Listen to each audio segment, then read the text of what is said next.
Alright, I've got a Poulan Pro 1755-42. It's a pretty clean little mower. It's got some chips on the hood and a little bit of cracking on the seats. But other than that, it's a pretty good little mower.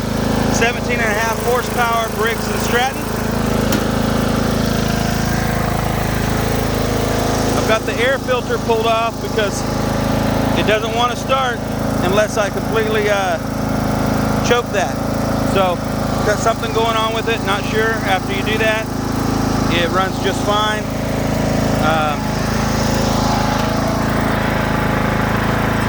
Reverse.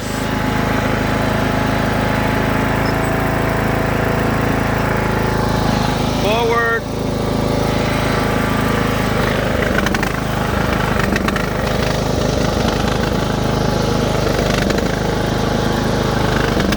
I don't know if you can hear that in the video, but if you put too much of a load on it, it starts kind of cutting out a little bit.